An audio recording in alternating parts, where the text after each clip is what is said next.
సాయి బంధువులకు నమస్కారం. ఈరోజు గురువారం. అందరికీ సాయిబాబా సంపూర్ణ అనుగ్రహాన్ని ప్రసాదించాలని కోరుకుంటూ ఉన్నాను.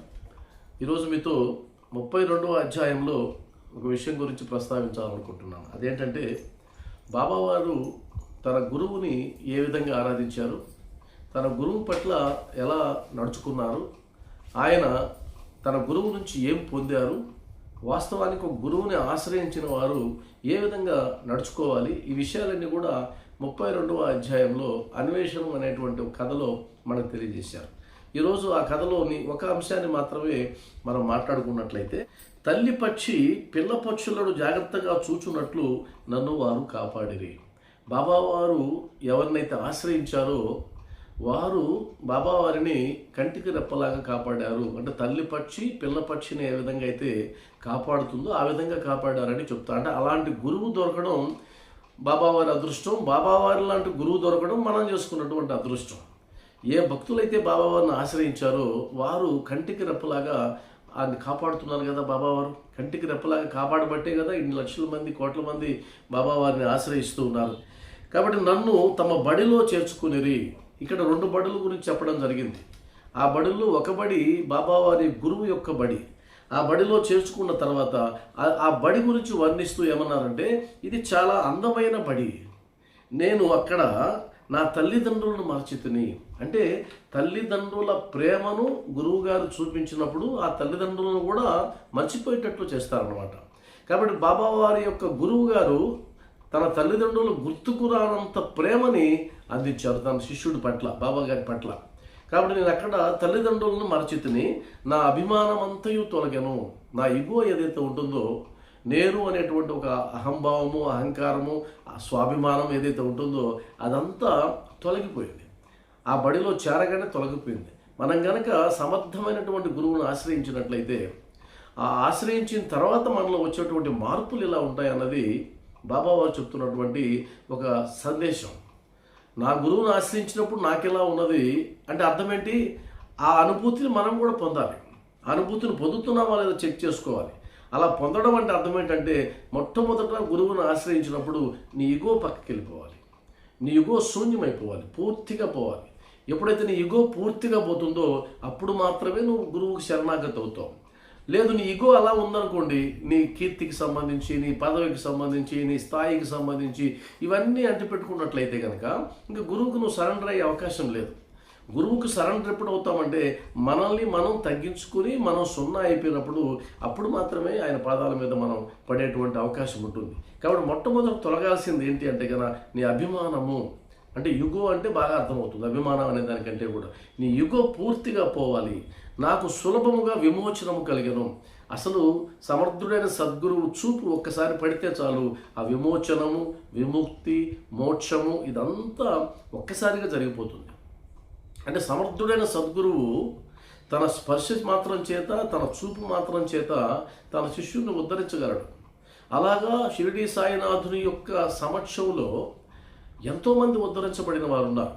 ఆ ఉద్ధరించబడిన వారందరూ కూడా ఆయన ఏదో సాధనలు చెప్పి ఆ సాధనలు చేయడం వల్ల కాదు, కేవలం ఆయన చూపు పడడం చేత, ఆయన స్పర్శ పడడం చేత ఉద్ధరించబడిన వారు ఉన్నారు, ఆత్మానుభూతిని పొందిన వారు ఉన్నారు. ఆ తర్వాత గురువు గారి మెడను కౌగలించుకుని వారిని తదేక దృష్టితో ఎల్లప్పుడూ చూస్తుండవాలని అనిపించింది.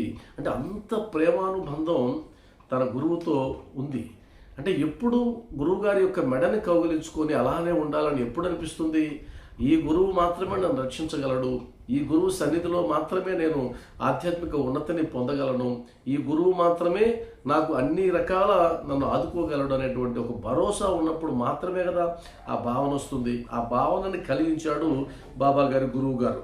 వారి ప్రతిబింబము నా కనుపాపలందు నిలువనప్పుడు నాకు కన్నులు లేకుండుటే మేలనిపించింది. ఎంత గొప్ప వర్ణన ఇది. అంటే కళ్ళు చూడడానికి అది ఉపయోగపడతాయి, దేని చూడడానికి ఉపయోగపడతాయి, బాహ్య ప్రపంచాన్ని చూడడానికి ఉపయోగపడతాయి. కానీ ఇక్కడ అద్భుతమైన వర్ణన ఏంటంటే, నా కనుపాపలందు బాహ్య ప్రపంచం కాదు కనిపించాల్సింది, నా గురువు యొక్క ప్రతిబింబం కనిపించాలి. ఆ గురువు యొక్క ప్రతిబింబం కనిపించకపోతే, అంటే ఆ గురువుని చూడలేకపోతే ఈ కన్ను ఎందుకు, ఈ చూపు ఎందుకు, ఈ దృష్టి ఎందుకు? ఇది కదా ప్రేమ అంటే.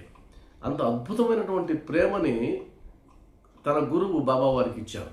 ఇప్పుడు మనం అదే భావనతో బాబా వారిని పూజిస్తున్నామా, ఆరాధిస్తున్నామా లేదనేది ఎవరికి వారు చెక్ చేసుకోవాల్సిన అంశం. అందులో ప్రవేశించిన వారు ఎవరునూ రిక్తహస్తములతో బయటకు రారు. ఒక్కసారి ఆ బడిలోకి వెళ్ళిన తర్వాత ఖాళీ చేతులతో బయటకు వచ్చే ప్రసక్తి లేదని చెప్తున్నారు. అంటే అర్థం ఏంటంటే, నువ్వు ఏ ఉద్దేశంతో, ఏ ప్రయోజనాన్ని ఆశించి ఆ బడిలో చేరుతున్నావో ఆ ప్రయోజనాన్ని 100% నెరవేర్చేవాడే నా గురువు.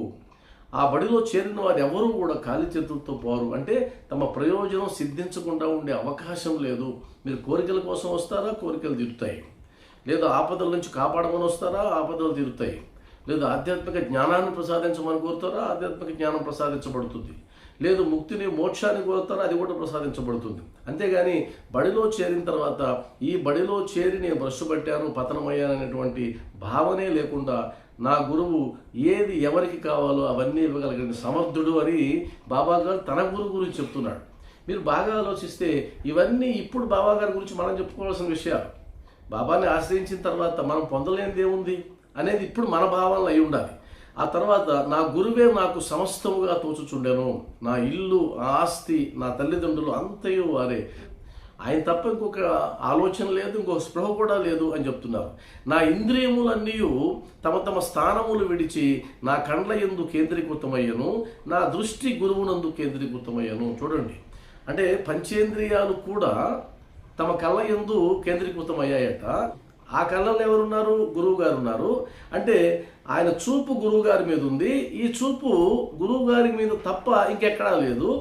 ఇంకా మిగతా ఇంద్రియాలు కూడా అవి స్తబ్దుగా ఉండిపోయినాయి. నా ధ్యానమంతయు నా గురువు పైన నిలిపితిని, నాకు ఇంకొక దాని యందు స్పృహ లేకుండాను. అంటే సరైనటువంటి గురువు పాదాలు పట్టుకుంటే ఇక నువ్వు వేరేది ఆలోచించాల్సిన అగత్యం రాదు, ఇంకొక ఆలోచన రాదు. అంత సమర్థుడైనటువంటి గురువు నీకు దొరికితే కనుక ఇంకొక వేరే ఆలోచన ఎక్కడి నుంచి వస్తుంది? ఇంకో స్పృహ వచ్చే అవకాశమే లేదు. అంత సమర్థుడు అని దాని అర్థం. అంటే మనం ఎవరి పాదాలు పట్టుకున్నామో తెలియాలి, ఆ పాదాలు ఎంత గొప్పవో తెలియాలి, ఆ సమర్థత ఎంతో తెలియాలి. అప్పుడు మాత్రమే మనకు ఆ భావన వస్తుంది. మనం మాట్లాడడానికేమో అఖిలాండ కోటి బ్రహ్మాండ నాయక, రాజాదిరాజ, యోగరాజా అని మాట్లాడతాం.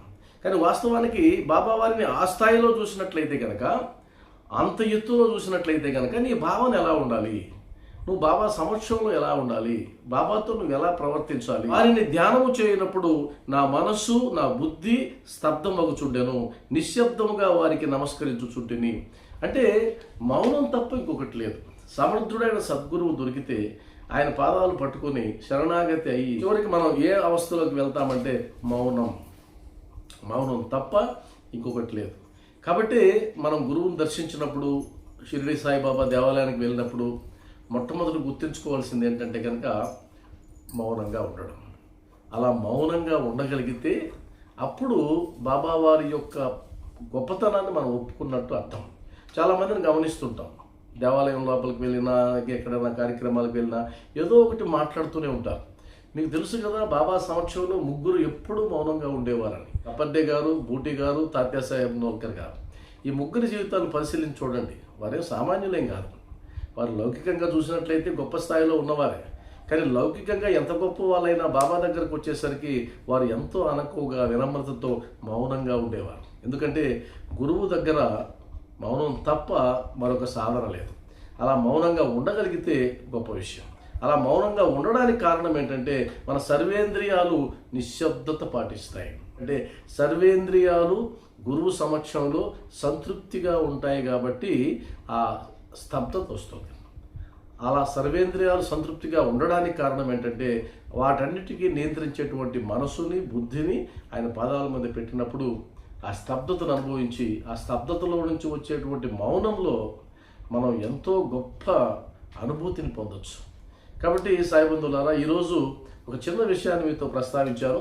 మీరు దీని గురించి ఆలోచించండి. అలాంటి భావనలు, అనుభూతులు మనం పొందుతున్నామా లేదా అనేది ఆలోచించాలి. బాబావారు ఏ కథ చెప్పినా అది అన్యాపదేశంగా మన కోసమే చెప్తారు. వాటిని ఆలోచించి అర్థం చేసుకొని మనం నిత్య జీవితంలో వాటిని ఆచరించాలని చెప్తారు. కాబట్టి 32వ అధ్యాయంలో అన్వేషణం అనేటువంటి కథలో ఒక భాగాన్ని మీతో ఈరోజు ప్రస్తావించారు. దీన్ని ఒకసారి నెమరు వేసుకొని ఈ గురువారం అందరం కూడా బాబావారి సేవలో తరిద్దాం. ఓం సాయినాథ్.